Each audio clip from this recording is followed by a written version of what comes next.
Hello, welcome to Cashcroft TV. My name is Kalen Ashcroft. Thanks for watching another video on our leaders, where we will be covering Benjamin Netanyahu, the current Prime Minister of Israel, and Michael D. Higgins, the current President of Ireland. So you're probably wondering why I've chosen to pair these two individuals for respective biographies and ultimately a comparison. Well, firstly, they're actually quite close to each other in GDP, where Israel is the 31st biggest in the world and Ireland is the 32nd. However, if you actually watch the video to the very end, which I hope you do, I understand some of these discussions can be rather long, but I think there's actually a very, very important comparison between these two individuals, which probably applies to all other leaders as well. But as I started preparing for this discussion, it became glaringly obvious to me, and I think it's very important if you'll bear with me and listen to the comparison at the end. So, without further ado, we shall begin with Benjamin Netanyahu, the current Prime Minister of Israel. So, Benjamin Netanyahu is an Israeli politician. He has served as Prime Minister since 2009. However, he also served as Prime Minister from 1996 to 1999. He is the chairman of the Likud, or the National Liberal Movement Party, which is the current leading center-right political party in Israel. He is the longest-serving Prime Minister in Israeli history. He's also the youngest to have attained that position, and he's also the first prime minister in Israeli history to have been born in Israel after the establishment of its state. So a very important individual on almost every front. He was born in Tel Aviv, which is one of the more liberal cities in Israel. It's actually very much like a normal global city. His father was Tzila Segal was his mother, and she was born in the Ottoman Empire's Jerusalem. So she was born in Jerusalem at the time when the Israeli state was not fully or officially established. Similarly, his father, Benzion Netanyahu, was a professor born in Warsaw, Poland. However, he is the second of three children. He has an older brother who's actually Jonathan, or Jonathan in English, is a pretty important figure in his life as well. Supposedly he comes from Sephardi Jewish ancestry, which is Jewish people who lived in the Spanish and Portuguese regions of southwestern Europe. It's also referred to as Hispanic Jews as well. A notable individual is Baruch Spinoza. If you watch my previous video on history of leaders of thought, he is a famous philosopher who comes from Sephardi Jewish origins. However, he was actually Dutch as well. And this was Benjamin Netanyahu's linkage to Sephardi Jewish people was proven through a DNA test. Perhaps it more likely came through his father's Warsaw family, but it could have also come from his mother's, but it's I would say most likely came from Benzion, his father's side. He was raised in Jerusalem originally. He was educated at Henrietta Zold Elementary School. His teacher, his sixth grade teacher, Ruth Rubenstein, says that he was a courteous, polite, and helpful student. His work was responsible and punctual, so he always got everything in on time, so a very good student. He was also friendly, but yet disciplined, cheerful, brave, active, and obedient. So almost like a perfect student from the teacher's perspective, but also respected amongst other children for his toughness. He stood up for himself. From 1956 to 1958, when he was 7 years old to 9 years old, and as well from 1963 to 1967, when he was 14 to 17 years old, his family moved to the suburbs of Philadelphia, Pennsylvania, in the United States, to the Cheltenham Township, as his father, Benzion, was to teach at the Dropsy College.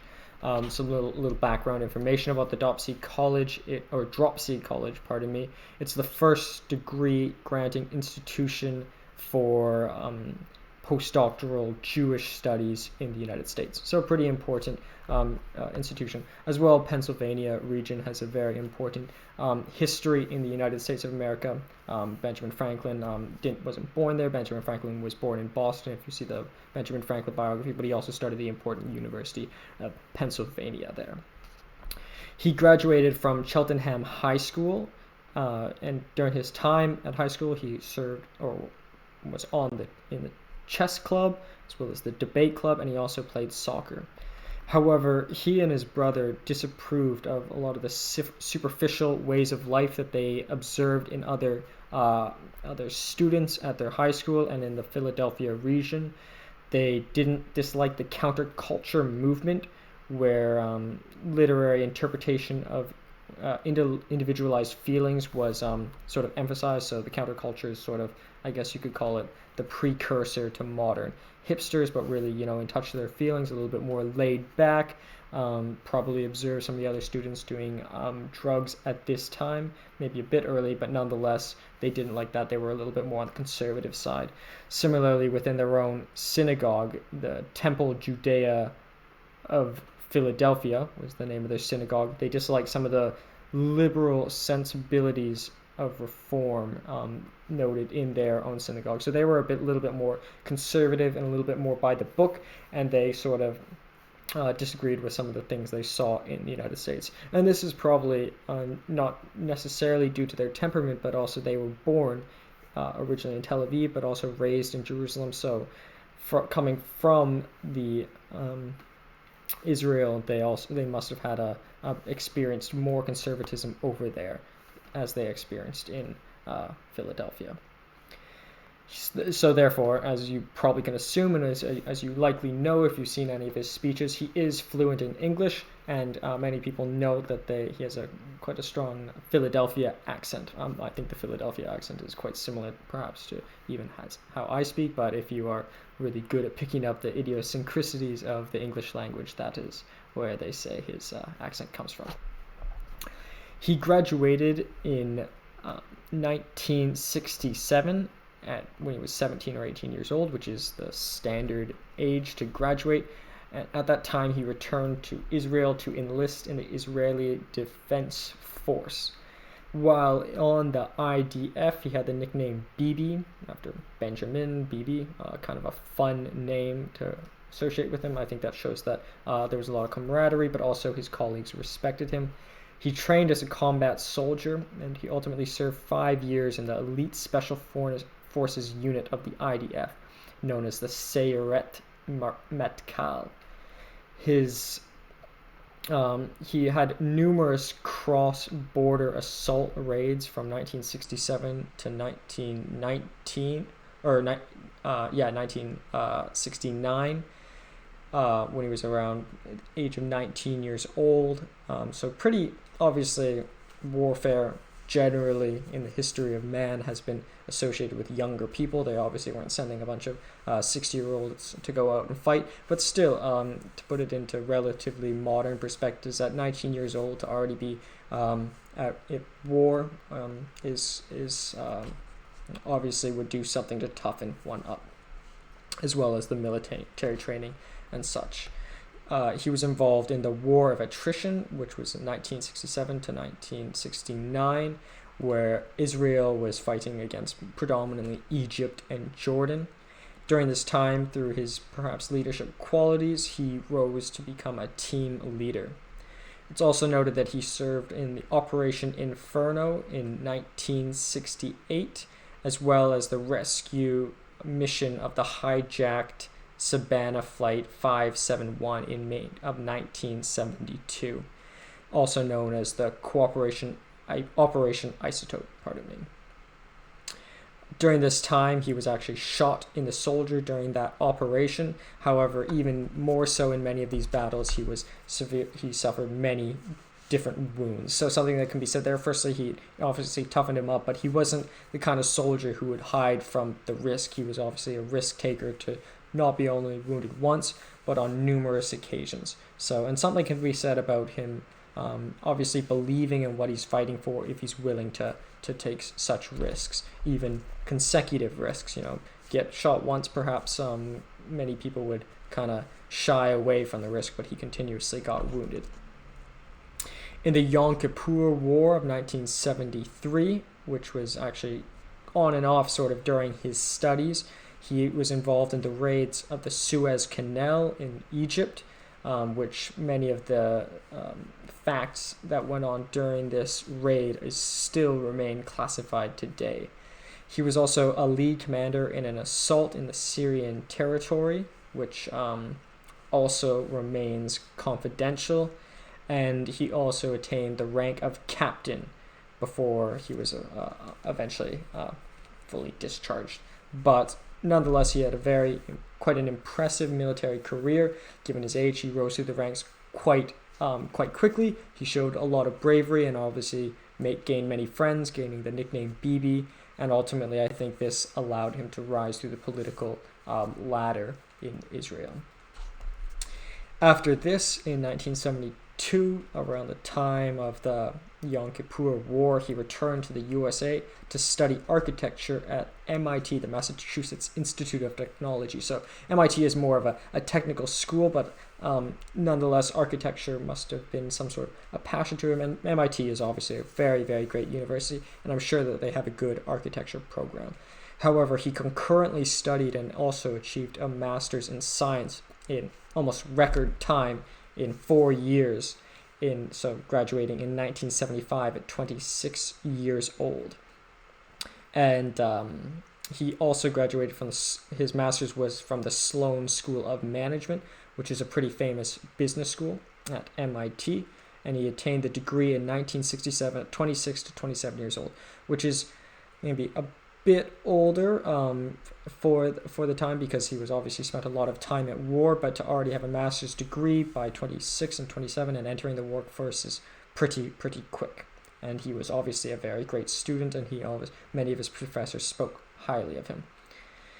However, he was also studying concurrently for a PhD at Harvard in political sciences. However, he discontinued his studies after his older brother, Jonathan, was killed in a counter hostage mission to rescue, known as Operation Entebbe, which was in Entebbe Airport in Uganda.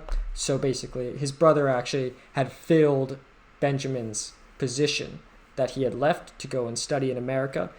And during that, his older brother also served part of a time at Harvard University, however, also returned to the military.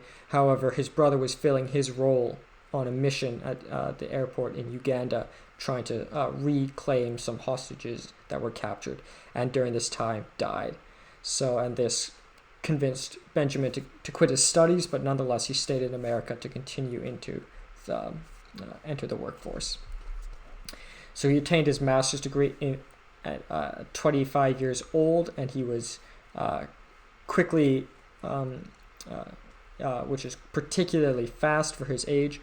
Professor Greusser of MIT said he did superbly. He was very bright, organized, strong, powerful. He knew what he wanted to do and how to get it done. So throughout his whole academic career, from high school, his 6th grade teacher, to his university professors, they all spoke very, very highly of him. One thing that could be said is that sometimes these things are said retroactively. The teacher assumes when they think back about their student after the student becomes prime minister, obviously they'll probably more likely have good things to say, but nonetheless, I think he was a very good academic and very good student. During this time, after returning, during his studies, he's changed his name to Ben Nite. It was actually his father used the pen name Nite as well, so it could have been partially from his father. However, he said he changed his name from Netanyahu to Nete because it was easier to pronounce by the Americans. I find that it's probably true. That's most likely why he did it. But I don't think Netanyahu is difficult to pronounce for an English speaker. In fact, I think it's kind of a fun word to say. But nonetheless, he changed it. He's been criticized for showing by Israeli nationalists for not showing a lot of respect for his Israeli heritage or his Jewish heritage. Another thing to note is that there's a Mount Nite through which the sage Nite of Arbela comes from, which was a famous Jewish sage. So I don't think it necessarily is going back on either his Judaism or his the people of Israel. But it should be noted just now, out of respect for his brother actually did manage to save 100 hostages before dying. So, but this obviously had a big effect on Benjamin. His older brother died filling his own role, but saved many lives. And ultimately, they do create the Jonathan Netanyahu Institute, which I'll speak of very soon. After his graduation in 1976, due to his high grades, where he graduated one of the top of his class in his master's program at Sloan, he was joined the Boston Consulting Group, which, if you're familiar with consulting recruiting, is very difficult. You have to do case studies. BCG is a very famous firm, Boston Consulting Group, and he worked there from 1976 to 1978 when he was 27 to 29 years old, which is only 2 years, but it's common for people in consulting roles or investment banking roles to only stay for about 2 years. But some people really like it. The money's really good, but the hours are very long. So in this time, he actually met Mitt Romney, who was an opponent to Obama in Obama's presidential election, where Obama won, representing the Democratic Party, whereas Mitt Romney represented the Republicans. Mitt Romney went on to serve Bain, become the CEO of Bain & Company, another very important consulting firm, the three main consulting firms, that being McKinsey & Company, Boston Consulting Group, and Bain, outside the accounting space. He says that Mitt Romney says that we can almost speak in shorthand because they went through a very common experience in BCG, going through the rigorous training program and such. And he also noted that Benjamin Netanyahu had a very strong personality and distinct point of view. So pretty much great reviews from everyone who interacted with Netanyahu, but perhaps these things were all done after the result of his great success. But it seems as though he was gaining success throughout his whole life, going to MIT, working in one of the most prestigious consulting firms in the world. So a very, very successful individual. At one point, when he was working at BCG on a local Boston television station in 1978, when he was 20 years old, he reflected on the conflicts that were going on in Israel, which brings us to our first quote. "The real conflict is the unfortunate Arab refusal to accept the state of Israel. For 20 years, the Arabs have had both the West Bank and the Gaza Strip, and its self-determination, as they now say, is the core of the conflict. They could have easily established a Palestinian state." So just to note here is that despite, obviously, I think it was already evident through all the fighting he did in his military career, but it's very obvious that he starts to become quite vocal and outspoken against Palestine, Gaza, and West Bank. I'll reflect on that a bit more later. I've been to Israel, and I've also been to the West Bank. I've never been to Gaza, but it's a very, very sensitive issue, and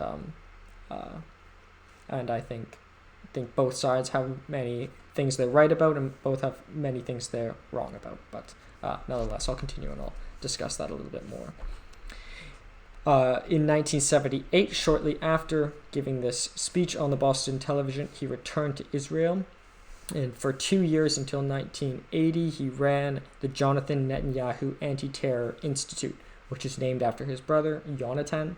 Jonathan is the westernized spelling of it, which is an NGO, which is sort of a think tank that tries to cut back on terrorism. In 1980, after serving in this position for 2 years, he served as Director of Marketing for RIM Industries, which is a Canadian company not doing as well as they used to, but they created BlackBerry.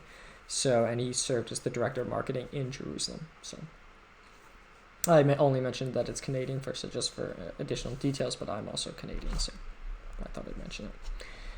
He began in this time when he was serving as marketing director, getting a pretty important person in Israel at the time, he began meeting many famous politicians, more specifically Minister Moshe Arens, who ultimately appointed him deputy chief of mission at the Israeli embassy in Washington, D.C., which he served for 2 years when he was 33 to 35 years old, 1982 to 1984. So back into America and obviously gaining a pretty big diplomatic position at this point. He said that Rabbi Menchem Meshirson, which is a very famous Jewish Russian-American rabbi, also referred as Rebbe, as the most influential man of our time. He is a very outspoken, orthodox Jewish person who's very much in favor of the state of Israel, often at the expense of Palestine, but nonetheless a very important influence on Benjamin Netanyahu's life. In the 1980s as well, while he started to work at the United Nations, where he became permanent representative of Israel to the UN by the Prime Minister Yitzhak Shamir. So he was in New York in an even more important diplomatic role, or debatably more important role, but permanent representative of Israel to the UN is a very powerful role in the 1980s, 1984 to 1988. But during this time, he actually met Fred Trump, Donald Trump's father, who was a very powerful and important businessman in New York. But supposedly Fred Trump and Benjamin Netanyahu became friends, which I find interesting because Donald Trump is closer to Benjamin Netanyahu's age. However, Netanyahu became friends with Fred Trump, maybe because at the time his role at the UN necessitated that, but nonetheless I think it shows at least some maturity on Benjamin Netanyahu's part, but also foreshadowed the growing relationship that has now been established between Donald Trump and Benjamin Netanyahu. After his time at the UN, he was elected to the Knesset, which is the legislature or the lower house, the House of Commons you could call it, of Israel. And he ultimately became leader of the Likud party in 1993 at 44 years old. So somewhat young to be the leader of a political party. And he ultimately led 3 years later the party to victory in 1996. He did win the prime minister's seat. However, his party did not win the most seats in the Knesset, but they won through a coalition government, and he became the youngest prime minister in Israeli history. So very, very impressive feat. He was defeated in 1999, however, during his next election after accusations of corruption, which at this time he was not charged of. But after losing the election, he returned to the private sector. During his first election, it must be noted that the Labour Party actually won more seats, and they formed a coalition with the Shas and UTJ party, which are the two ultra-Orthodox parties. So his party is already more center-right, and for coalitions, they tend to go even further right through the ultra-Orthodoxes, whereas the Labour Party is definitely, obviously, through the word Labour, and is more left. After being defeated in the next elections, he returned to the private sector, where he worked for BATM, which is an Israeli communication equipment manufacturer. And he served as a senior consultant there for 2 years. However, after Prime Minister Ehud Barak got defeated in his election, he started speaking that he wanted to go back into politics. And I think, it would have been difficult for him to go back into the private sector, even in a consulting role. But he had worked in Boston Consulting Group, and he could go into entrepreneurship. But how much else can he do? I think he really had a real passion for the state of Israel at this point in government. But during this time, he was also getting attacked. Well, yeah, you could say attacked a lot. He had a speech at Concordia University in Canada, in Montreal, and there was a pro-Palestine protest, and his speech could not go on. Similarly, at Heinz Hall in Pittsburgh and the Robert Morris University, he also had speeches scheduled, and all of these were called off as a result of pro-Palestine supporters. He also had this quote at this time to move to the next quote. There is no question whatsoever that Saddam is seeking and is working and is advancing towards the development of nuclear weapons. No question whatsoever. And there is no question that once he acquires it, history shifts immediately. So this is one of the things that was sparking his desire to go back in politics. He feared Saddam Hussein and what he was establishing in Iraq. As we know now, Israel has nuclear arms. However,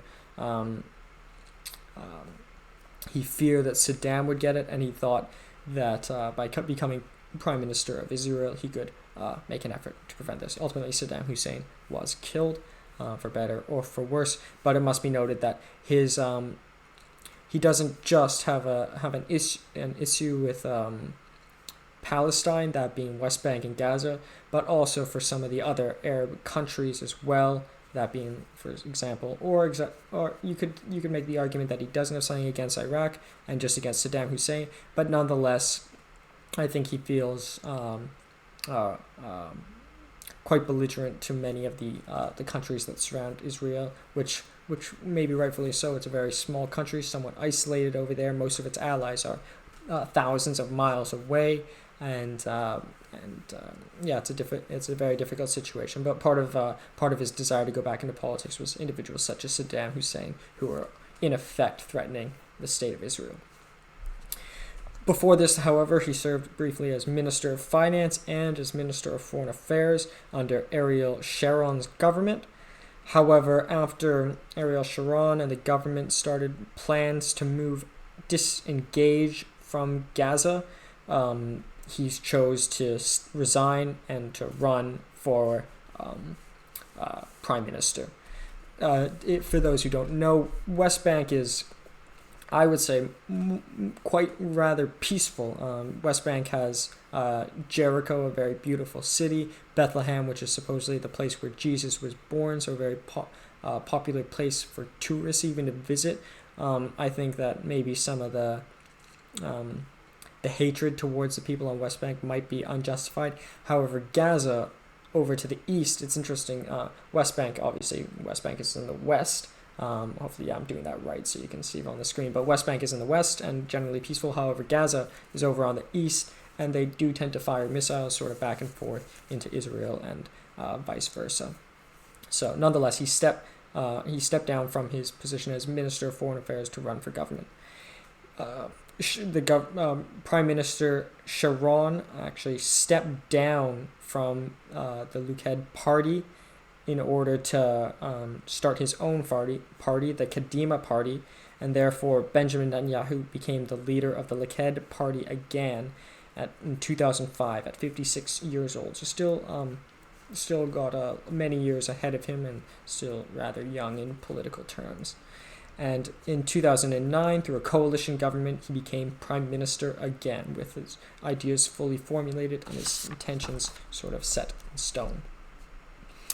Similarly, he once again won the lead in 2013, this time not through coalition governments, just directly, and in 2015.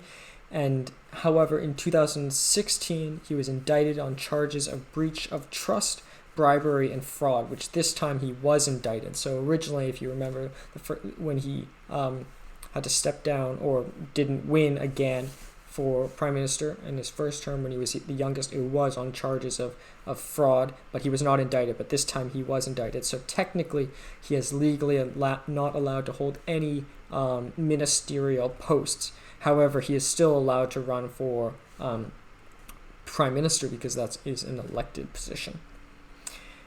Despite this, in the 2009 election, there was he attained 26.46% of the votes alongside the Likud party, and Benny Gantz, achieved 26.13% of the vote. So very divided, and therefore neither could form government.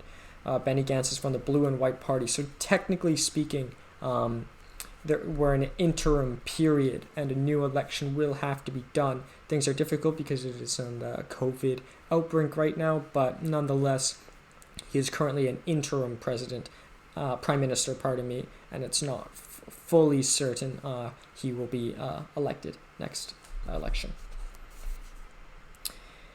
In terms of his political views as prime minister, those that I have sort of alluded to, but and some that I have not, I will further expand on that. So he's obviously pro-Israel, especially with respect to Palestine and some of the other neighbors, such as Iraq or even any of the neighboring nations. He's always pro-Israel, which makes sense. He's the prime minister of Israel. But despite in addition to this, he's also a free market advocate. During his time as Minister of Finance, he aimed at creating legislation to decrease monopolies, as well as he engaged in many direct investments in the economy, actually increasing the budget of direct investments into the economy by 380% on an annualized basis. So very, very much in favor of investing in the private sector. He's also, which his supporters have claimed his work to be an economic miracle. He has created a program of privatization, so sort of moving away more in favor of private enterprises, as well as induced the sector of public sector enterprises. So despite being such a strong leader, he's very much in favor of the private sector. So that obviously sort of emphasizes the Likud party's sort of rightward bent as opposed to the Labour Party. But I think it also partially comes from his experience in the private sector. He was a private sector consulting for Boston Consulting Group. He worked for Research in Motion, RIM, and very much a private sector background. And coming from the United States, a lot of his influence came from that side. So very important thing to note. One thing that a lot of people who either are in favor of right-wing or aren't in favor of right-wing is they don't often note that right-wing by definition, at least in terms of economy, means a smaller government and larger private sector, whereas the more left you move, the government gets larger, and that detracts from the private sector. Therefore, for example, if the government were to subsume certain enterprises, the government gets longer and pulls it out of the private sector. But nonetheless, he's a little bit more right-wing economically as well. He is more open to LGBTQ rights, even within his own party, and he takes actual pride in the fact that they are more open to this. But he has been criticized for not criticizing some of his party members who disagree with that. But nonetheless, I think it's somewhat refreshing and surprising to come from a more conservative leader. He has allowed and led his party and the coalition parties to allow for the death penalty laws, particularly with respect to terrorism, and they have made it easier. And this is a very difficult topic. I think obviously I don't want to cover the whole death penalty here, but I think them allowing the death penalty, I don't know if the deterrence effect is really taken into account. I don't think any terrorist is not going to engage in their terrorism because of the risk of the death penalty. I think maybe some. It's hard to say. To what effect this might have had, it's hard to say. But I think, and many people might criticize this, in some extremely extraneous cases, perhaps it might be justified, only on the very small edge that it might deter some people. It should be very, very difficult to call upon, and obviously he has made it easier to do the death penalty, which is not necessarily a good thing. But perhaps it might be allowed, and perhaps his overall message is not completely wrong, or maybe even right. He is noted for an event where he traded 100 Hamas are the belligerent fighters in Gaza, and Fatah fighters for one single prisoner named Gilad Shalit, who is a missing IDF soldier. Supposedly 60%, so 60 of these released resumed their terror. So, to what to what extent should one negotiate with terrorists? It seems like he is willing to negotiate with terrorists, which is obviously some people. I don't think it's completely black and white. I think sometimes negotiation might be necessary, but if negotiation always exists, then terrorists will be incentivized to, for example, take hostages. As we saw in the previous discussion on Buhari, where he negotiated with the terrorists there to save the kidnapped girls. I think to release some prisoners to save some kidnapped girls, over 100 girls, is perhaps justified, but it does signal to the terrorists that you are willing to negotiate and perhaps justifies the kidnapping. However, in this case, to trade 100 soldiers, 100 past terrorists for one individual, the question is just how far should one go? From his perspective, I think he loves the people of Israel, and I think what you can derive from this guy's one life that he saved, Gilad Shalit, is more important than all 100 of those Hamas soldiers. Did he open an opportunity for Hamas to kidnap more people? Who's to say? But I guess that's up to your decision. In terms of his first personal life, he had his first daughter Noah in 1978 with Miriam Wiseman, his first wife, who he met during his military service. She was living close to his brother Jonathan. She also studied at Brandeis University, and they married in 1972 when he was 23 years old, so a bit younger to be married, but from a military person and a very mature individual, I don't think that's too young. In 1978, however, he started to have an affair with a British woman who is non-Jewish named Fleur Cates, who was a student who he met at a university library in Pennsylvania. They married in 1981, and she converted to Judaism. They actually started the affair while his first wife was still pregnant. That ultimately led to their divorce.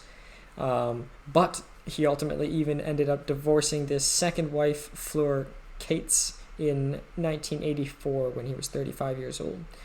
When he then took his third wife, he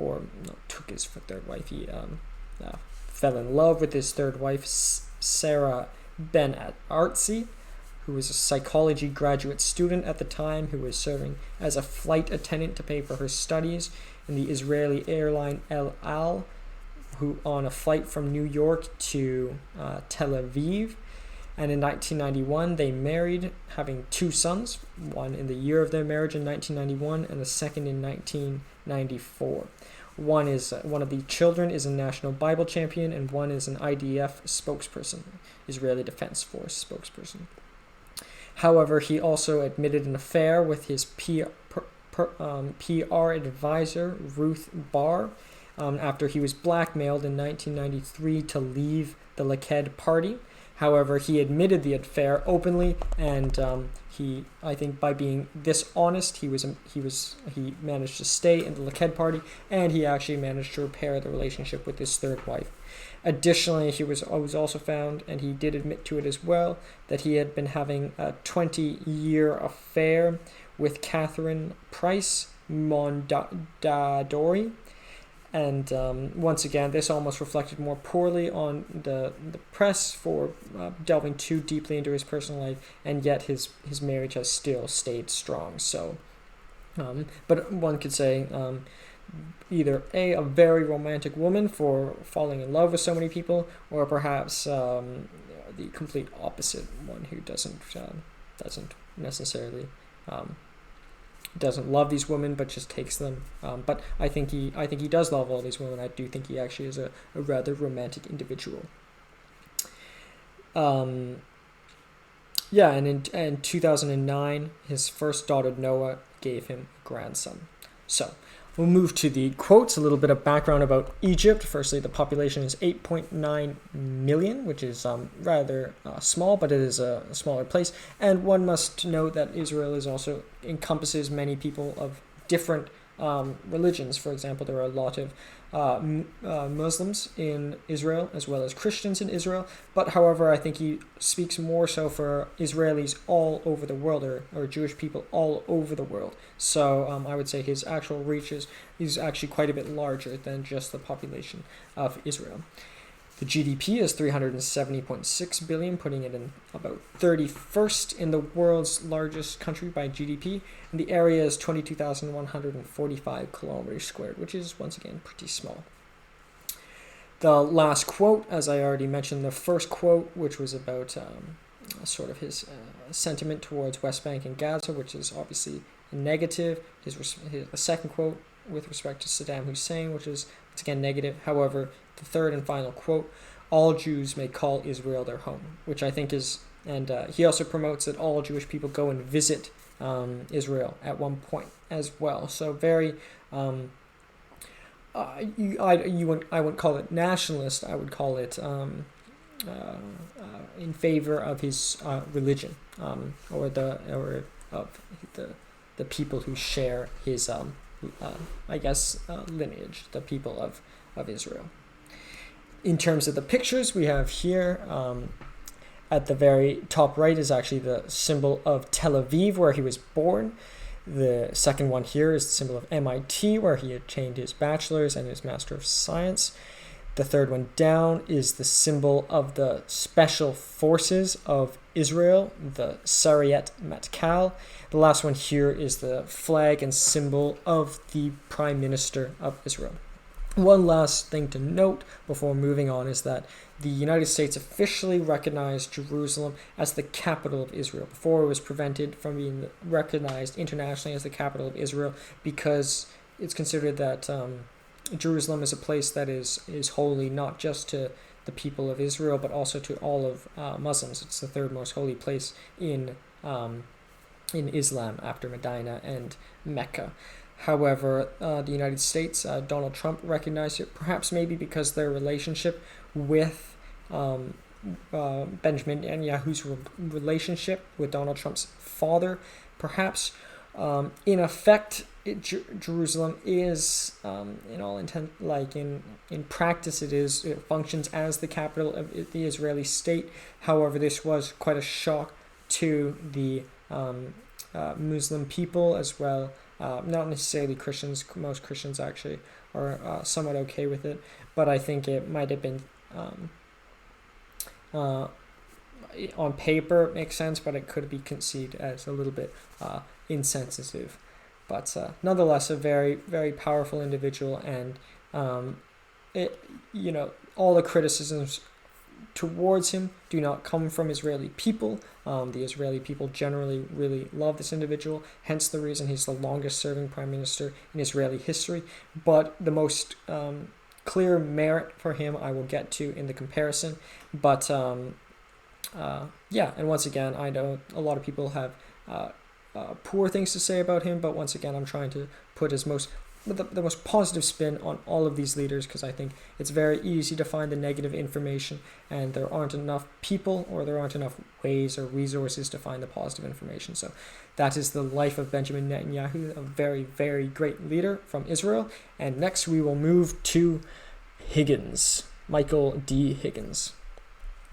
So Michael D. Higgins was born on April 18th in 1941. He is an Irish politician. I think I might have actually forgotten to note the month that Netanyahu was born in. Netanyahu was born on October 21st. So for anyone who's born in October, perhaps you can draw some parallels with you and him as well. But nonetheless, Michael D. Higgins was born on the 18th of April, 1941. So he actually just about a month ago turned 79 years old, which is quite a bit older for a president or a head of state. However, he seems to be faring very well and doing very good justice to the job. He is the 9th Prime Minister of Ireland, and he has served as president since 2011.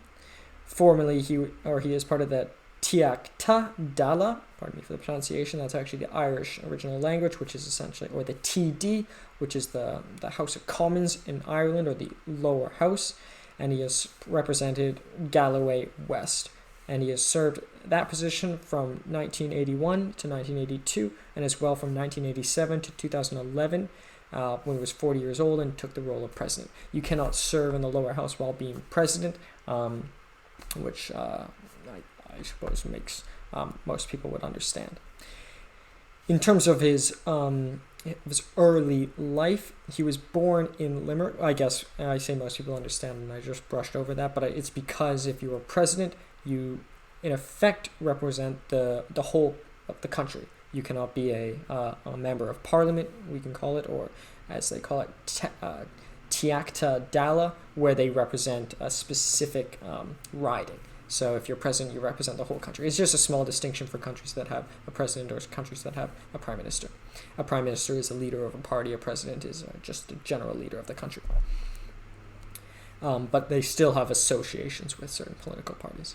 But nonetheless, he was born in Limerick. Actually, one last thing to note before moving into his early life, he actually received the largest popular vote in all of Irish history. So he was born in Limerick, which is in the Munster province, which is the third largest urban area in Ireland. Dublin is obviously number one. The population is about 162,413, so not that large, but the population of Ireland is really quite small, 4.9 million. For those who don't know this, Northern Ireland is actually a part of the United Kingdom, so this is referring to the Republic of Ireland, if I hope that was clear. His father was John Higgins, who was a lieutenant in the Irish Republican Army, who with his two brothers actually participated in the 1919 to 1921 Irish War of Independence. So, as you know, the Republic of Ireland broke free, whereas Northern Ireland has remained part of the United Kingdom. His father suffered from quite poor health in Michael's youth, mostly caused from alcoholism. Not much is said. Was he a violent alcoholic, or was he rude to his children? It's hard to say, because he actually sent Michael at 5 years old and his younger brother at 4 years old to go live with their unmarried uncle about 24 kilometers away from Limerick, near Newmarket on Fergus, on a farm. But ultimately he went to boarding school. So Limerick, where he was originally born, is obviously famous for the poem type called A Limerick, and that might have had some influence on Michael ultimately becoming, or President Higgins becoming, a poet. But it must be noted that he has two elder sisters who stayed in Limerick. I guess it was just made sense for the girls to stay back and the boys to go off to attain an education and perhaps work on the farm as well. He went to Ballier National School as well as St. Flannan's College, which is an all-boy boarding school in Ennis. After his high school, he went to University College Galway, not University College Dublin, should be noted. It's probably considered, I think, probably tied for second university. Trinity College Dublin is generally considered to be the top, whereas University College Dublin and University College Galway are considered to be generally about on par. Maybe just because Dublin's a bit bigger, it sometimes fares a little bit better, but nonetheless, they're both considered very reputable universities, and it's in one of the top 1% in the world.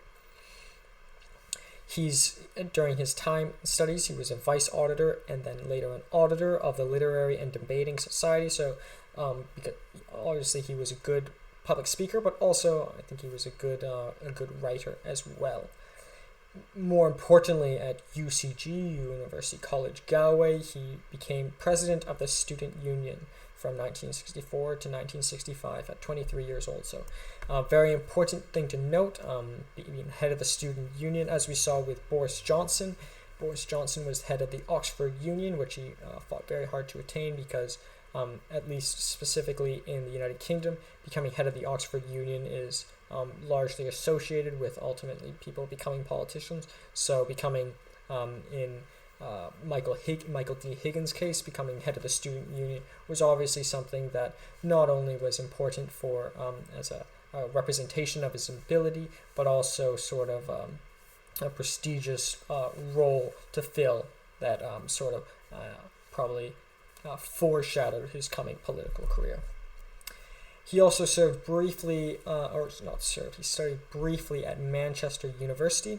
I wonder, maybe perhaps an exchange program. One of my friends went on an exchange in Manchester, which is a very interesting university, very beautiful university. Manchester is quite a large city, so nonetheless he got the urban experience. He went on to study at a Master's of Arts in Sociology at Indiana University. So like Benjamin Netanyahu, he also attained a U.S. education. He is fluent in Irish. So the most people in Ireland are born speaking English. So obviously Michael D. Higgins also speaks English, but he also speaks the original Irish language. So obviously he has was it self-studied or was he born learning this? I think given his fluency, he was born, or at least he grew up speaking it. But nonetheless, it shows that he's has a love for the character and history for Irish culture. He became a statutory lecturer in political sciences and sociology at University College Galway after studying his Master's of Sociology at Indiana University. And as well, he was also a visiting professor at Southern Illinois University in the state of Illinois. Capital of Illinois is Chicago. But once again, getting more international experience, but also proving himself as an academic. However, he soon after left to enter into a life of politics. He became Minister of Arts and Culture and the Gaeltacht in 1993 to 1997.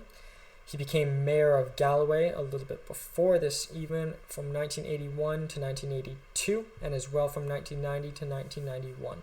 So Galway is the 6th largest city in Ireland, but he seems to have really loved the place of Galway. I've been to Galway as well. I think it's very. I think the people in Galway are the most are very, very kind. They often criticize the people of Dublin because Dublin is more of an international city, especially considering a lot of companies have recently moved there for tax shelter. However, Galway still maintains that real Irish feeling. He was nominated a senator in 1973 to 1977 by the Taoiseach, which is Taoiseach. Sorry, my Irish is very poor, but that's essentially one of the legislatures in Ireland. In 1983 to 1987, he also served as a senator for the University of Ireland. He was president of the Labour Party from 2003 to 2011, as I had mentioned earlier, when he ultimately resigned to be elected president. His objectives as president has been to address social inequality and push for inclusion, as well as anti-racism. One of the most important things to note is he's actually the first Irish president to engage in a state visit in the United Kingdom as of April of 2014. So Ireland has a history of, I wouldn't even call it bitterness, because it's maybe rightfully so, but a little bit of dislike for the United Kingdom, especially their English counterparts. However, him visiting the United Kingdom in April of 2014 marked a sort of restitution between the two countries and perhaps a movement towards further unity. He served his second term in 2018, where he won by a landslide victory, where he won the largest personal mandate in history of the Republic of Ireland, with 822,566 first preferred votes. So they can obviously put a hierarchy on the people they vote. That is a huge number, almost 850,000 on a population of 4.9 million.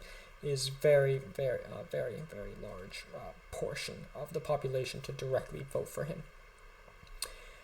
In terms of his personal life, he is married to Sabrina Coyne, who is an actress from Galway, where he was the mayor. He is, and she was from a family of 5 girls and 2 boys, so a very large family. They met in 1969 when he was 28 years old at a party, and he proposed on Christmas in 1973. They married the year after in 1974 when he was 33 years old, and they have 4 children, one of which, Alice Marie, was elected to the Seanad Éireann which is the upper house in Ireland. So and he has many other successful children as well. He has two Bernese mountain dogs, one named Broad and one Ciota, named Pride and Silk, respectively, in their English translations. He's also, in his personal life, a poet. Two of his famous poems are The Death of Red Cow and The Ass, which is an ode to the donkey. So some satirical, but also partially just generally humorous, and probably partially because he was born in Limerick. But nonetheless, I think he's considered to be a very, very inclusive individual, hence him winning so many votes. I think he's very, very accepting of all people. That's why one of his main mandates has been to oppose racism and try to bring the country together. A clear contrast could be seen with Benjamin Netanyahu, where obviously he puts the people who follow Judaism first, but I'll move to comparison very soon. I'll quickly go into the quotes. First, some background information about Ireland. The population is 4.9 million, so smaller than Israel, but both of the countries are pretty small. There are many cities that are larger than the population of Ireland, so obviously they hit above their weight belt, being the 32nd biggest economy by GDP at 382.5 billion. The area is actually quite a bit larger than Israel at 84,421 kilometers squared. However, that still makes it quite a small country compared to some of the much larger countries such as Canada, China, Russia, even Nigeria. As for the quotes, every age, all must have its own ailing and dream of a better, kinder, happier, shared world. So I think he is, as mentioned earlier, he's one of the older heads of state that we have on this entire list.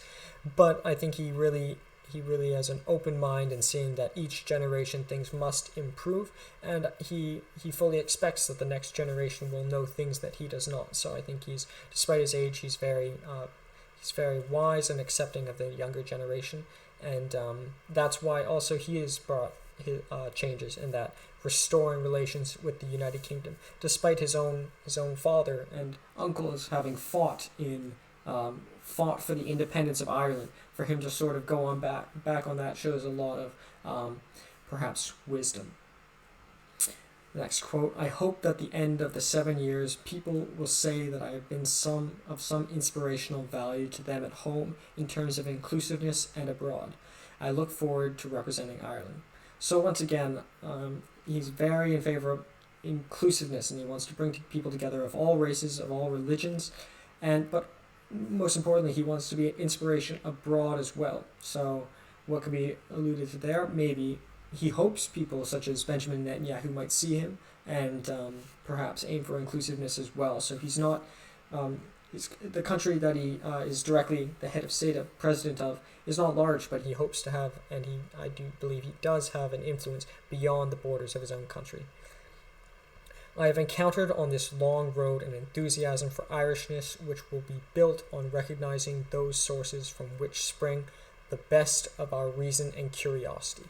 So he's very much a lover of Irish culture, and I'll allude to that very deeply in the comparison, which will come right after I address these symbols. So the top right is the symbol of Limerick, which from where he was born. The second one down here is the symbol of Galway, from where he is the mayor and from where his wife comes from. The third one down is the Labour Party, which he was the leader of until he filled the role of president. And the last one down is the symbol of the president of Ireland. So the comparison, as I said earlier, you're probably wondering what could possibly be similar between these two individuals, whereas one aims for inclusiveness of all people within their country, whereas one sort of prioritizes one people within the country. One is from the Labour Party, more left-leaning in terms economically, more in favor of the social institutions of the state, whereas one is more right-leaning economically in terms of aiming for increased privatization, so all very different there. Similarly, in terms of their personal life, Michael D. Higgins has one wife who is loved, throughout his whole life, and married actually a little bit, I wouldn't say older, but definitely at an older age than Benjamin Netanyahu, who has had 3 wives, 2 affairs confirmed on the side, excluding these 3 wives, and he got married quite a bit earlier, so very different in terms of their personal lives as well. However, first similarity is that they're both internationally educated. However, the most glaringly obvious comparison between these 2 individuals, which is probably true for leaders of almost every other countries, but I think it's very obvious in these 2 leaders and directly relates to Michael D. Higgins' last quote on Irishness, is that both of them, you might criticize their stance on almost anything. You could disagree with Benjamin Netanyahu's stance with respect to Palestine, Michael D. Higgins with respect to equality and free trade and perhaps even openness to other cultures into the country. However, there is no doubt that both of these people love their countries. The former, Benjamin Netanyahu, is an absolute lover of all things Israeli or all things Jewish. He, as a student, even though he was educated in the United States, he worked at the Boston Consulting Group. He spent a lot of time in the United States. He has an absolute love for Judaism. As a young child, he disapproved of the more liberalization of the Judean religion, and he has a love for all things Jewish. He hopes to make Israeli the home for Jewish people, no matter where they came from. American Jewish people, Russian Jewish people, and Jewish people from all over the world. So an absolute love for Jewish people, or the people, the sons of Israel, you could call them. Same thing applies to Michael D. Higgins. He's a native speaker of the Irish language. He is even a poet. He has written many poems on the 2. He loves all the Irish customs, that he got married on Christmas, or proposed on Christmas. So both of these people, despite completely opposite economic views, completely opposite views in terms of unity between peoples, they are precisely the same in that they both absolutely love their country, and that is precisely the reason why both of them are the 2 respective leaders of their countries. So that is the life of Benjamin Netanyahu and Michael D. Higgins. I hope you enjoyed it. I hope you watched some of the other dialogues that I've done in the past, and as well those that I will be doing in the future. So thank you so much. Bye.